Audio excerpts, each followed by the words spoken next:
గ్రంథం సిద్ధయోగుల విభూతి టైషా బ్లర్. మూడో పాఠం మాన్ఫ్రైడ్తో పరిచయం.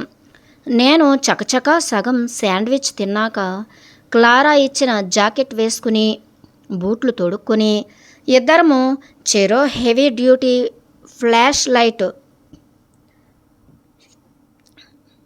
పట్టుకుని ఇల్లు వదిలాము. బూట్లు మరి టైట్గా ఉన్నాయి. ఎడమవైపుది నా మడమపై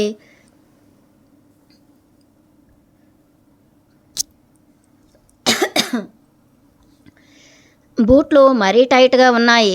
ఎడమవైపుది నా మడమపై రుద్దుకుంటోంది.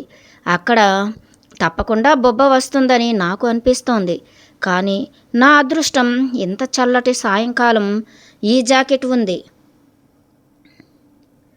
నేను కాలార్పైకి లాగి మెడ దగ్గర కట్టుకున్నాను. మనం మైదానాల చుట్టూరా నడుచుకుంటూ వెళ్తున్నాం అన్నారు క్లారా. నువ్వు ఈ ఇంటిని దూరం నుంచి అది సంధ్యాకాంతిలో చూడాలని కోరుకుంటున్నాను. నువ్వు గుర్తుంచుకోవటానికని ప్రతిదీ చూపిస్తూ చెప్తుంటాను. కాబట్టి దానిపైన ధ్యాస పెట్టు.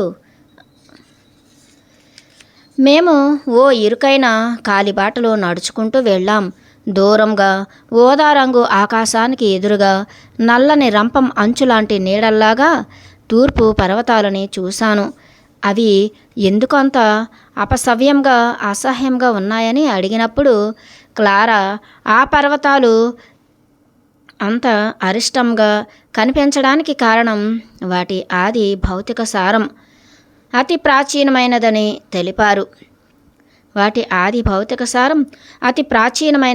తెలిపారు. దృశ్యమాన లేదా అదృశ్యమాన లోకాల్లో కనిపించే ప్రతిదీ ఒక ఆది భౌతిక సారాన్ని కలిగి ఉంటుంది. మనం దానితో కొనసాగాలి అంటే దానిని స్వీకరించగలిగేలా సానుకూలంగా ఉండాలి అని అన్నారు. ఆమె అన్నమాటతో అంతర్దృష్టి నుంచి మార్గదర్శకత్వాన్ని పొందడానికి దక్షిణ దిగంతాన్ని దీక్షగా చూశాను. నేను దీని గురించి ఆమెను అడిగేలోగా ఆమె పర్వతాలు, వృక్షాలు మరి శిలల యొక్క ఆది భౌతిక సారం గురించి చెప్పసాగారు. జ్ఞానోదయం పొందిన పురుషులచే ప్రాచ్య సాహిత్యంలో చిత్రించబడిన పొడుపు కథలు, చిక్కు ప్రశ్నలు ఎప్పుడైతే ఆమె విప్పి చెప్పారో అప్పుడు క్లారాలో అంతర్గతంగా ఉన్న చైనీయుల సంస్కృతి నాకు తెలిసి వచ్చింది. ఎంత నిమ్న స్థాయిలో ఆవిడను గురించి రోజంతా భావిస్తూ వచ్చానో కదా అని నేను పశ్చాత్తాపడ్డాను. ఇది సరికాని వింతైన భావన. నేను క్లారాను దిగజారిన పద్ధతిలో చూశాను. మేము స్కూల్లోనూ ఉద్యోగంలోనూ బలహీనంగా లేదా లొంగ తీసుకునే విధంగా ఉండేవాళ్ళను ఎగతాళి చేస్తూ ఉండేవాళ్ళం. కానీ క్లారా బలహీనురాలు కాదు, లొంగ తీసుకునే విధంగా లేదు. ఇదే ఆ ప్రదేశం. క్లారా మైదానంలో ఎత్తైన చోటుకి చేరి గురిపెట్టి చూపించారు. నువ్వు ఇక్కడ నుంచి ఆ ఇంటిని చూడగలవు. మేము కాలిబాట వదిలి ఆమె చూపించిన చదునైన ప్రాంతానికి వెళ్ళాము. అక్కడి నుంచి చూస్తే ఉక్కిరి బిక్కిరి అయ్యేంత అందంగా ఉంది. దిగువన లోయ, చాలా పొడవైన ఆకుపచ్చని వృక్షాల సముదాయం, దాని చుట్టూ అక్కడక్కడ నిండు గోధుమ వర్ణంతో కప్పివేయబడి అక్కడ ఇల్లు కూడా పూర్తిగా చెట్లు పొదలతో అనన్యంగా కలగలిసిపోయింది.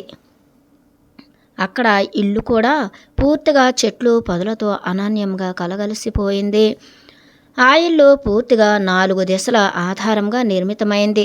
పూర్తిగా వాస్తు ప్రకారం ఉంది. క్లారా పచ్చని సముదాయాన్ని చూపిస్తూ అన్నారు. ఆ ఇల్లు పూర్తిగా 4 దిశల ఆధారంగా నిర్మితమైంది, పూర్తిగా వాస్తు ప్రకారం ఉంది. క్లారా పచ్చని సముదాయాన్ని చూపిస్తూ అన్నారు. నీ పడక ఉత్తర దిశలో ఉంది. నిషేధించబడిన భాగం ఇంటికి దక్షిణంగా ఉంటుంది. ప్రధాన ద్వారం తూర్పున ఉంది. వెనుక తలుపు మరి డాబా ఇంటికి పశ్చిమంలో ఉన్నాయి. క్లారా అవన్నీ ఎక్కడెక్కడ ఉన్నాయో చూపుడు వేలితో చూపుతూ ఉన్నా నా జీవితంలో నేను వాటిని చూడలేను. నేను చూడగలిగిందల్లా కేవలం ఒక ఆకుపచ్చ అతుకులా ఉంది. మీ ఇల్లు చూడాలంటే ఎక్స్‌రే విజన్ అవసరం. ఇది పూర్తిగా చెట్ల క్రింద దాగుండిపోయింది గొణిగాను. ఇది పూర్తిగా చెట్ల క్రింద దాగుండిపోయింది అని గొణిగాను. నా అసమ్మతిపూర్వక మానసిక స్థితిని విస్మరిస్తూ క్లారా ఎంతో ప్రీతిపాత్రంగా, ఇంకా చాలా ముఖ్యమైనదేమిటంటే, చెట్లు ఇక్కడ ఉన్న ప్రతి చెట్టు ఖచ్చితమైన ప్రయోజనం ఉన్న ఒక ప్రత్యేక ప్రాణి అన్నారు. నేను ఇబ్బంది పెట్టడానికి ఈ భూమి మీదున్న ఏ ప్రాణికి ఖచ్చితమైన ప్రయోజనం ఉండకుండా లేదు కదా అన్నాను. క్లారా తన ఆస్తిని ఎంతో ఉత్సాహభరితంగా చూపిస్తూ ఉండటం నాలో ఏదో కంపరాన్ని కలిగించింది. అసలు నిజం ఏమిటంటే ఆమె చూపెడుతున్నవేవి నేను చూడలేకపోవటం నన్ను చికాకు పెట్టింది. గాలి బలంగా వీచి నా నడుము చుట్టూ బెలూన్లా తయారైంది. అప్పుడే నాకు ఆలోచన తట్టింది. నా చికాకు కంపనం అన్నీ అసూయ నుంచే పుట్టి ఉంటాయని. ఇది డబ్బా కొట్టుకోవటం కాదు అని క్లారా క్షమాపణ అడిగారు. నేను చెప్పబోయేది ఏమిటంటే, మా ఇంట్లో ఉన్న ప్రతి వస్తువు, ప్రతి ప్రాణి, అందరి మనుగడకి ఒక నిర్దిష్ట కారణం ఉంది.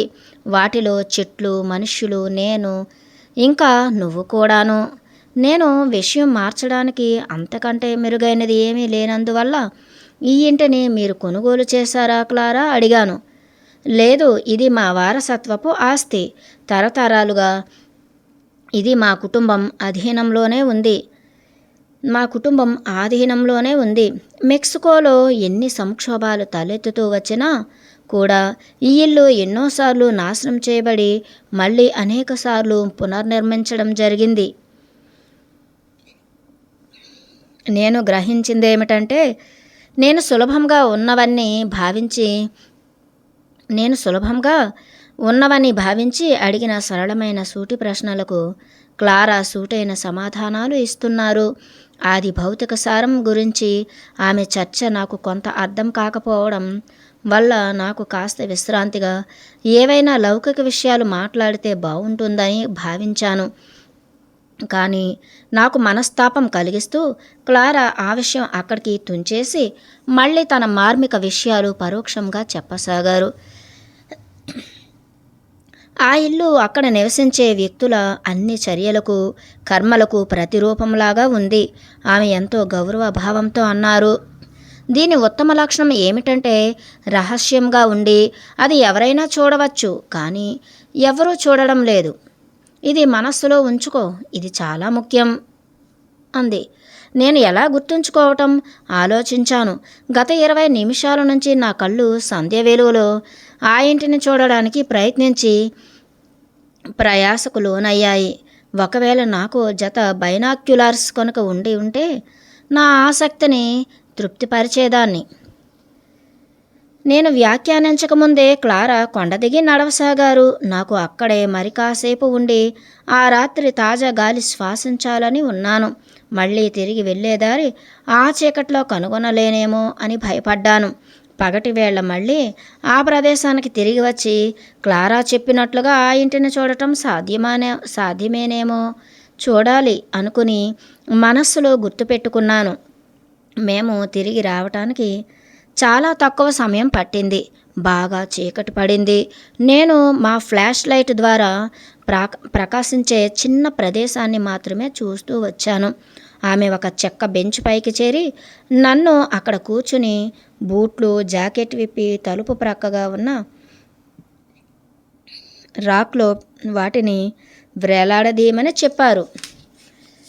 నేను ఆకలికి అల్లాడిపోతున్నాను. నా జీవితంలో ఎప్పుడూ నేను ఇంత ఆకలితో ఉన్నట్లు గుర్తులేదు. అయినప్పటికీ క్లారాను మనం భోజనం చేయబోతున్నామో లేదో అడగడం అనేది అమర్యాదకరంగా ఉంటుందని భావించాను. బహుశా మేము గ్వైమాస్లో చేసిన విలాసవంతమైన భోజనం ఆ రోజుల్లో సరిపోతుందని భావించారేమో. కానీ క్లారా ఆకారం కోణంలో ఆలోచిస్తే ఆమె అంత తక్కువ భోజనంతో సరిపెట్టుకునే రకంలా ఏమీ అనిపించట్లేదు. ఆమె స్వయంగా పద మనం వంటగదిలోకి వెళ్ళి తినడానికి ఏమున్నాయో చూద్దాం, కానీ మొదటగా నీకు డైనమో ఎక్కడ ఉందో దానిని ఎలా ఆన్ చేయాలో చూపించబోతున్నాను అన్నారు.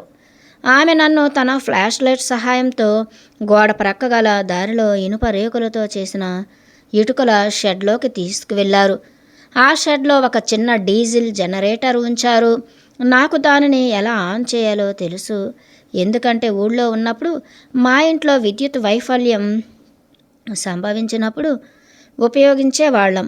నేను మీటను లాగిన తర్వాత ప్రధాన గృహంలో సగభాగం మరి హాలులో సగభాగం మాత్రమే విద్యుత్ లైట్ల కోసం వైర్లు ఉన్నట్లు షెడ్ కిటికీలోంచి చూసి గమనించాను. ఆ లైట్లు మాత్రమే వెలుగుతుండగా మిగతా భాగం అంతా చీకట్లో ఉండిపోయింది. ఇల్లంతా ఎందుకు వైరింగ్ చేయించలేదు అడిగాను క్లారాను. ఇంట్లో అంత భాగాన్ని చీకట్లో ఉంచడం ఏమాత్రం అర్థవంతంగా లేదు. మీకు ఇష్టమైతే నేను వైరింగ్ చేసి పెడతాను. ఇల్లంతా ఒక్క ఉదుటన పూర్తి చేస్తాను. ఆమె నన్ను ఆశ్చర్యంగా చూస్తూ, అవునా, క్రింద భాగం కాల్చి వేయబోనని మాట ఇస్తారా? నమ్మండి, మా ఇంట్లో వాళ్ళు నన్ను వైర్స్ విజర్డ్ అనేవారు తెలుసా. నేను ఎలక్ట్రీషియన్గా జాబ్ చేసే ముందు ఒక ఎలక్ట్రీషియన్ దగ్గర శిష్యర్కం చేశాను కొన్నాళ్ళు. మరి అప్పుడేం చేశావు? క్లారా అడిగారు. నేను అతనికి వైర్లు ఎక్కడ గట్టిగా పెట్టి తోయాలో మరి ఎక్కడ వదిలిపెట్టాలో చెప్పేదాన్ని. క్లారా ముసిముసిగా నవ్వసాగారు. అంతగా ఆమెకు నవ్వు రావడానికి కారణం ఏమిటో నాకు అర్థం కాలేదు. నేను ఎలక్ట్రీషియన్గా పనిచేయటమా లేక నేను చెప్పినట్లుగా పని జరగటమా? ఆఫర్కు ధన్యవాదాలు మాటకు కూడగట్టుకుంటూ క్లారా అన్నారు. కానీ ఇంటికి వైరింగ్ సరిగ్గా మాకు కావలసిన విధంగా ఉంది. మేము విద్యుత్తును అవసరమైన చోట మాత్రమే వాడుకుంటాము అంది. వంటగదిలో ఎక్కువగా అవసరం ఉందని ఆ భాగంలో మాత్రం లైట్స్ ఉంచారు. నేను వెలుతురు ఉన్న ప్రాంతంలోకి అనుకోకుండా నడిచాను. క్లారా నన్ను ఆపడానికి నా స్లీవ్ పట్టుకుని ఆపి, ఎక్కడికి వెళ్తున్నావు అని అడిగారు. కిచెన్లోకి అన్నాను. నువ్వు తప్పుదోవలో వెళ్తున్నావు. ఇది గ్రామీణ మెక్సికో. ఇక్కడ కిచెన్ కానీ బాత్రూమ్ కానీ ప్రధాన గృహం లోపల ఉండదు. మనకి ఏమున్నాయని అనుకుంటున్నావు? రిఫ్రిజిరేటర్స్, గ్యాస్ స్టవ్స్ అంది.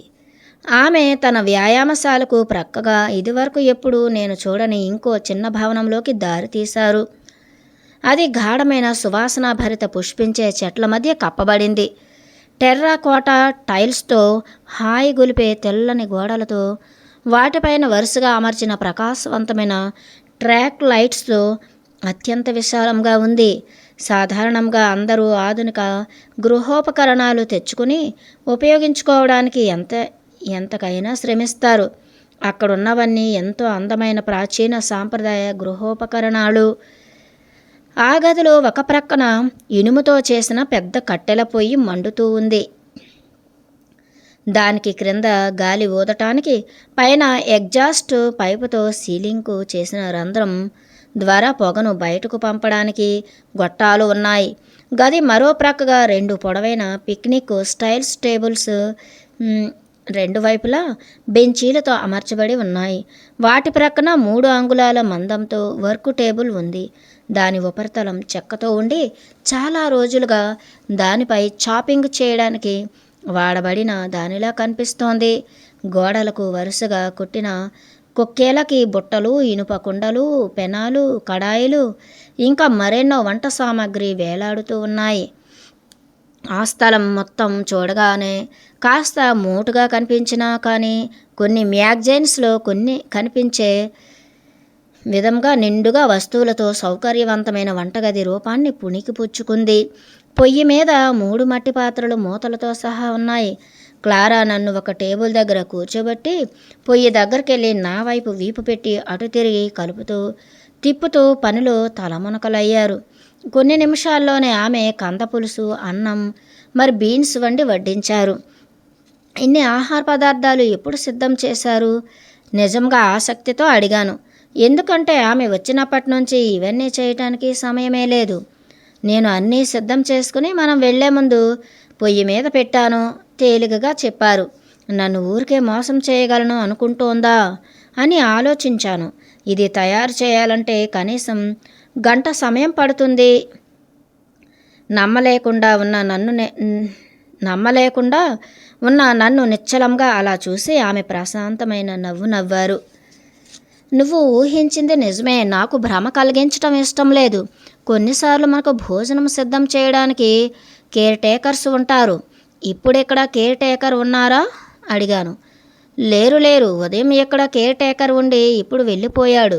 నువ్వు ముందు భోజనం తిను, మరి ఇలాంటి అనవసరమైన విషయాలు పట్టించుకోకు అంది. క్లారా ఆమె ఇల్లు పూర్తిగా సంభ్రమాచార్యాల హరివిల్లు అని నా మదిలో మెదిలింది. కానీ చాలా అలసిపోవటం, మరి ఆకలిగొని ఉండటం చేత మరే ప్రశ్నలతోనూ విసిగించకుండా ఊరుకున్నాను. చాలా ఆత్రంగా తినేశాను. మధ్యాహ్న భోజనంలో తిన్న బీన్స్, పొటాటో ఎప్పుడూ అరిగిపోయాయి. ఎవరైనా కుదురుగా తినే అలవాటు ఉండేవారైతే ఏమనుకునేవారో, కానీ నేనైతే కుమ్మేశాను. నా చిన్నతనంలో భోజనం విశ్రాంతిగా ఆస్వాదిస్తూ చేయటానికి చాలా వ్యాకులత, కష్టం ఉండేది. భోజనాల తరువాత నేను కడగబోయే పాత్రల కోసం వేచి చూడాల్సి వచ్చేది. ప్రతిసారి నా సోదరుల్లో ఎవరో ఒకరు అదనంగా ప్లేట్ లేదా అనవసరంగా స్పూన్ వాడినప్పుడు నేను ఏడ్చుకునేదాన్ని. నాకు తెలుసు, వాళ్ళు ఉద్దేశపూర్వకంగా వీలైనన్ని ఎక్కువ పాత్రలు వాడి నా చేత కడిగించేవారని. వీటన్నింటినీ మించి మా నాన్నగారికి ప్రతి భోజన సమయంలో మా అమ్మతో వాదించడానికి అవకాశం దొరికేది. ప్రతి ఒక్కరూ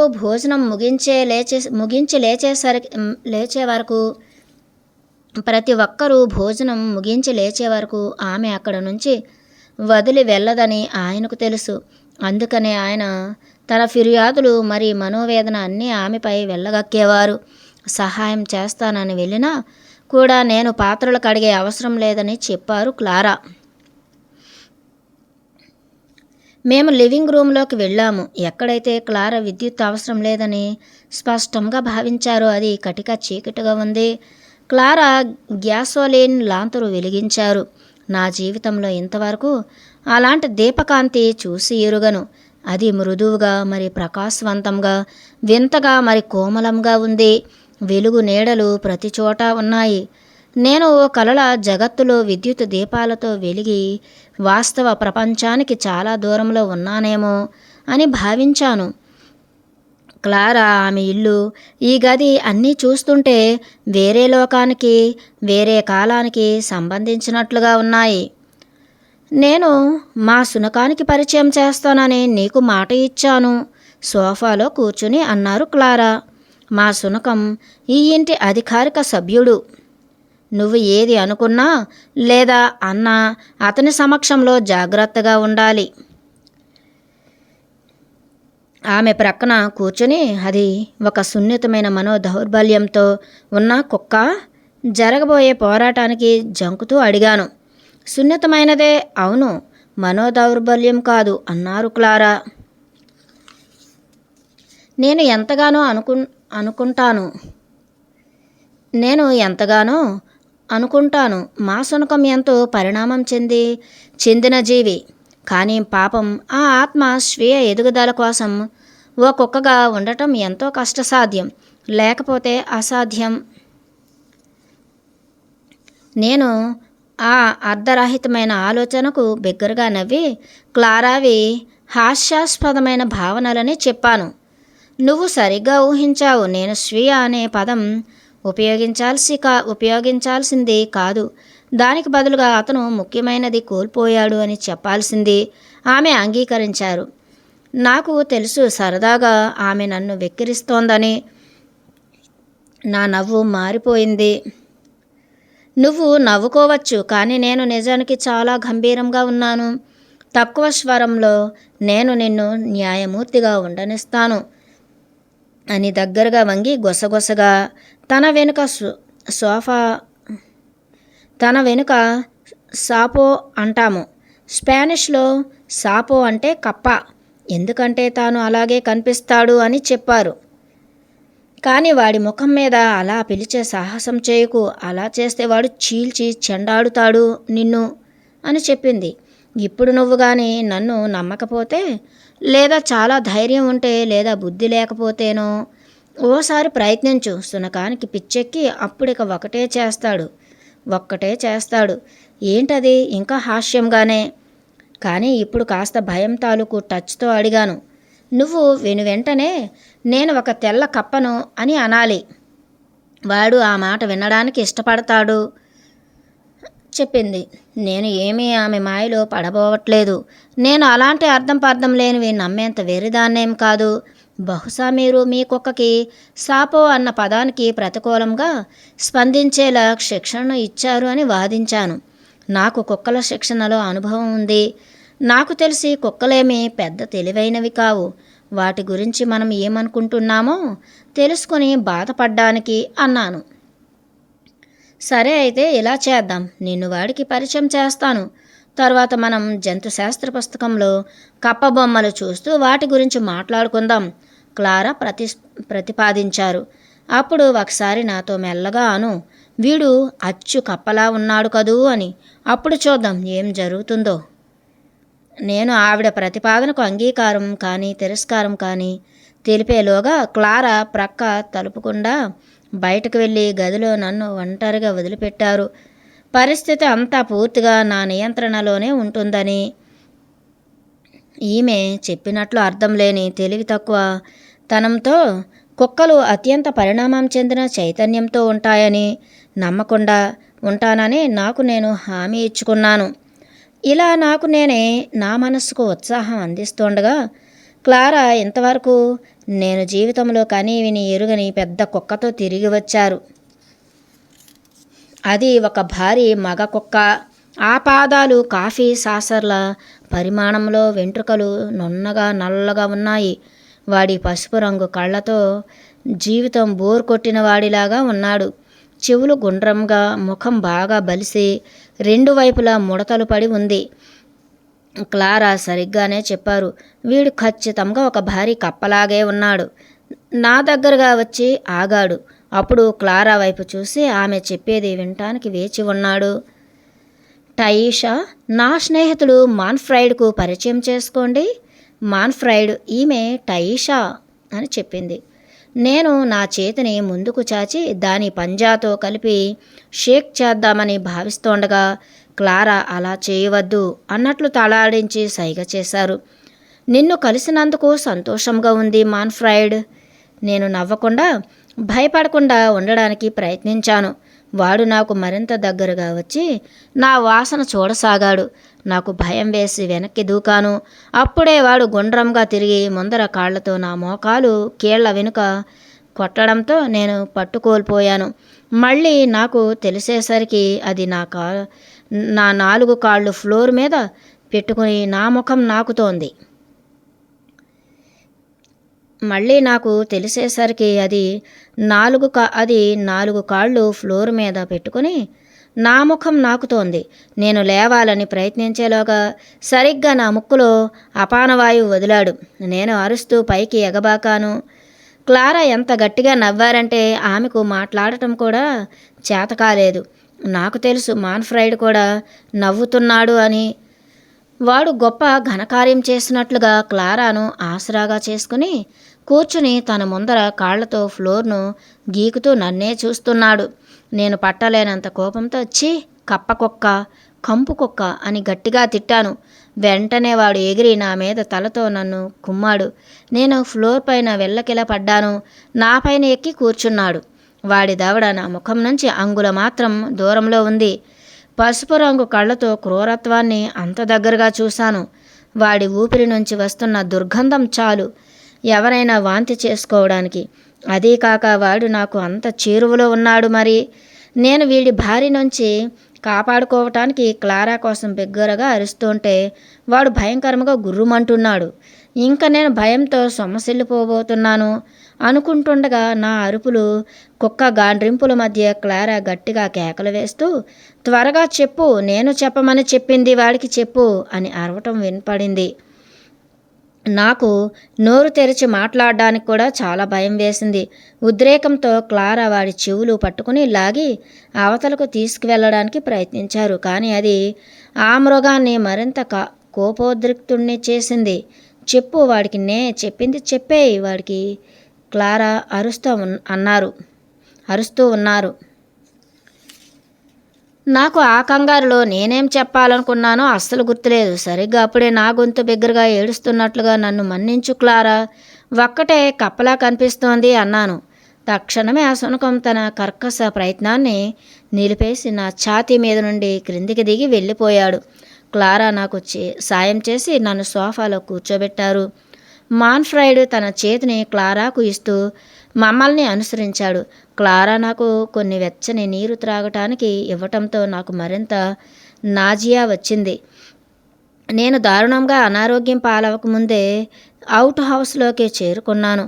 తర్వాత లివింగ్ రూమ్లో విశ్రాంతి తీసుకుంటున్నప్పుడు మేము బుక్లో టోడ్స్ను చూస్తూ మాన్ఫ్రైడ్తో ఎవరో చెప్పు, క్లారా ఒక తెల్ల కప్ప కదా అని మళ్ళీ చెప్పమని క్లారా ప్రతిపాదించారు.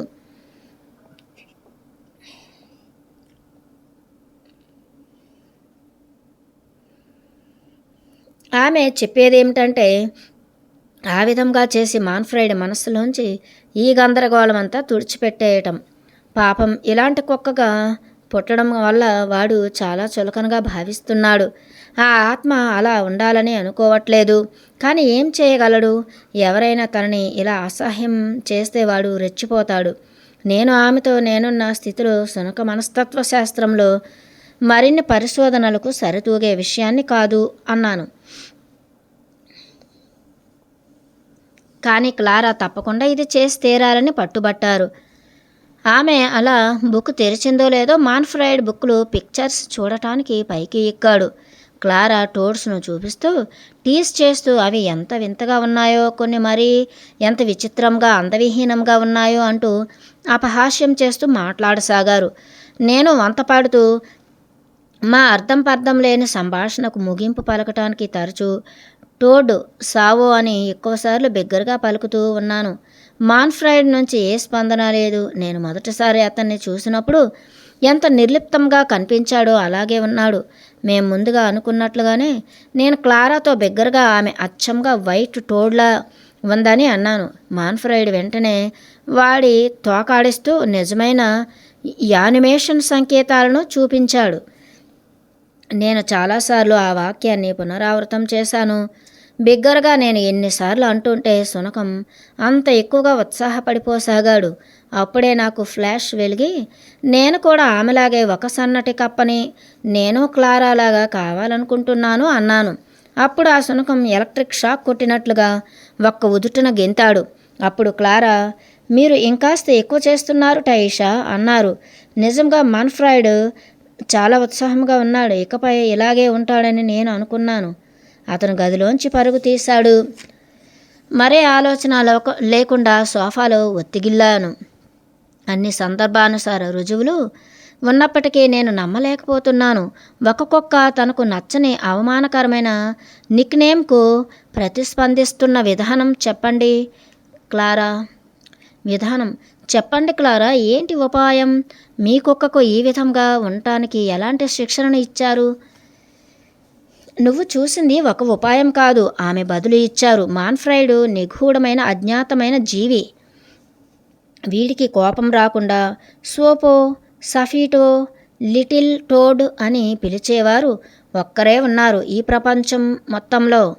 వారిని నువ్వు ఏదో ఓ రోజు కలుస్తావులే. వారు మాత్రమే మాన్ఫ్రైడ్ రహస్యం పూర్తిగా ఎరిగినవారు. కాబట్టి ఆయనే నీకు వివరించడానికి సరైన వ్యక్తి. క్లారా అమాంతం లేచి, ఈరోజు చాలా సుదీర్ఘంగా గడిచింది నీకు.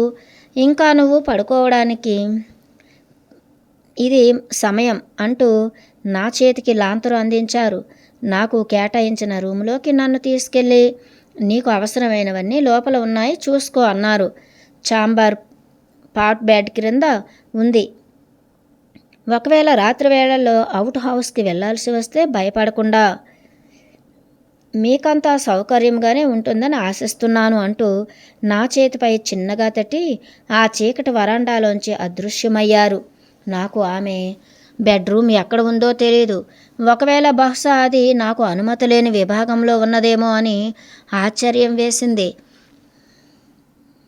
ఆమె గుడ్ నైట్ ఎంత వినూత్న శైలిలో చెప్పారో.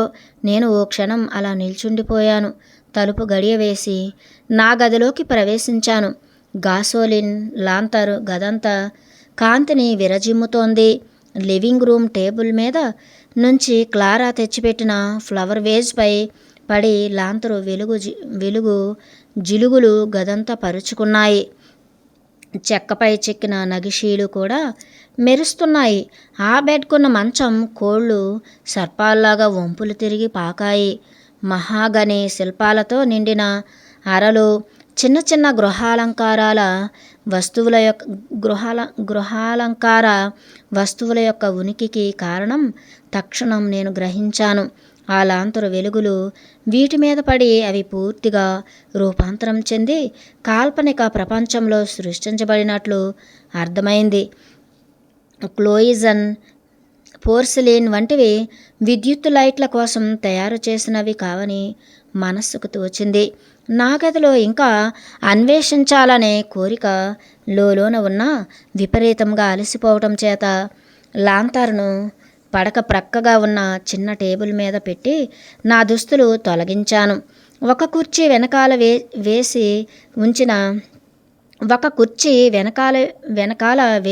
వేసి ఉంచిన సున్నితమైన వస్త్రంతో చేసిన తెల్లని నైట్ గౌన్ తీసి వేసుకున్నాను. ఇది సరిగ్గా సరిపోయింది. నేలపైన జీరాడట్లేదు. ఆ మృదువైన బెడ్ పైకి ఎక్కి నా వీపుకు దిండ్లను ఆసరాగా చేసుకున్నాను. నేను వెంటనే లాంతరు ఆర్పలేకపోయాను. మాయా ఛాయలను తిలకించటంలో అమితాశక్తిని చూపించాను. నా చిన్నతనంలో నిద్రించే వేళ ఆడుకునే ఆటను జ్ఞాపకం చేసుకున్నాను. అది నా గది గోడలపై ఎన్ని వస్తువులు నీడలు గుర్తించగలనో వాటిని లెక్కించటం అన్నమాట. సగం తెరిచి ఉన్న కిటికీల నుంచి వీస్తున్న చల్లగాలికి గోడల మీద నీడలు అల్లల్లాడుతున్నాయి. నేను నిస్త్రాణమై స్థితిలో జంతువులు, చెట్లు, ఎగిరే పక్షులు ఆకారాలు చూడగలనని ఊహించాను. ఇంతలో బూడిద రంగు కాంతి సమూహంతో ఒక కుక్క ముఖం యొక్క పేలవమైన ఆకృతి కనిపించింది. దానికి గుండ్రటి చెవులు, మరి చదునైన ముడతలు పడ్డ ముక్కు ఉన్నాయి. అది నన్ను చూసి కన్నుగీటినట్లు అనిపిస్తోంది. నాకు తెలిసిపోయింది, వాడు మాన్ఫ్రాయిడ్. విచిత్రమైన భావాలు మరి ప్రశ్నలు నా మదిలో మెదిలి నన్ను ముంచెత్తాయి. నేను ఈనాటి సంఘటనలను సంతృప్తిగా ఎలా కూర్చవచ్చు? ఇంతటి సంతృప్తిని వ్యక్తం చేయటం నా వల్ల ఏమాత్రం కాదు. నాకు తెలిసిన ఒక అద్భుతమైన విషయం ఏమిటంటే, నేను కూడా క్లారాలాగే ఓ సన్నటి కప్పని, నేను క్లారాలాగానే ఓ కావాలనుకుంటున్నాను అని నేను చేసిన వ్యాఖ్యలు మాన్ఫ్రాయిడ్కు నాకు మధ్య చక్కని సహానుభూతి బంధాన్ని ఏర్పరిచాయి. ఇంకపై వాడిని కేవలం సాధారణ కుక్కగా ఏమాత్రం భావించలేను. అంతేగాక ఈ భయం కూడా ఇంకా ఎంతో కాలం ఉండబోదని అనిపిస్తోంది.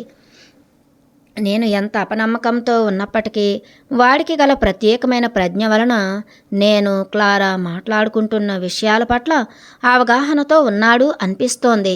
అకస్మాత్తుగా వీచిన గాలి కిటికీ పరదాలను దాటివచ్చి మెరుస్తున్న కాంతి ఛాయలను కరిగించి వేసింది. సునక ముఖాకృతి గోడ మీద మిగిలిన ఇతర గుర్తులతో సమ్మిళితమై ఆ నిశిరాత్రిని నేను ఎదుర్కోవడానికి శక్తినిచ్చే రక్షణగా మారిపోయింది. నా మనస్సులోని అనుభవాలను ఖాళీ గోడపైకి అద్భుతంగా ప్రొజెక్ట్ చేస్తే అది ఒక అంతులేని చిత్రీకరణ నిల్వ చేసుకున్న ఫిల్మ్తో ఉన్న కెమెరాలాగా ఉంటుంది కదా అనిపించింది. నేను లాంతరు వత్తిని తగ్గించడంతో ఆ ఛాయలు మినుకుమంటూ ఆడుకుని చివరకు నన్ను కటిక చీకటిలో వదిలి వెళ్ళిపోయాయి. నేను చీకటికి భయపడలేదు. నేను అపరిచితమైన బెడ్లో, అపరిచితమైన ఇంట్లో ఉన్నప్పటికీ ఇవేవి నన్ను ఏమాత్రం బాధించలేదు.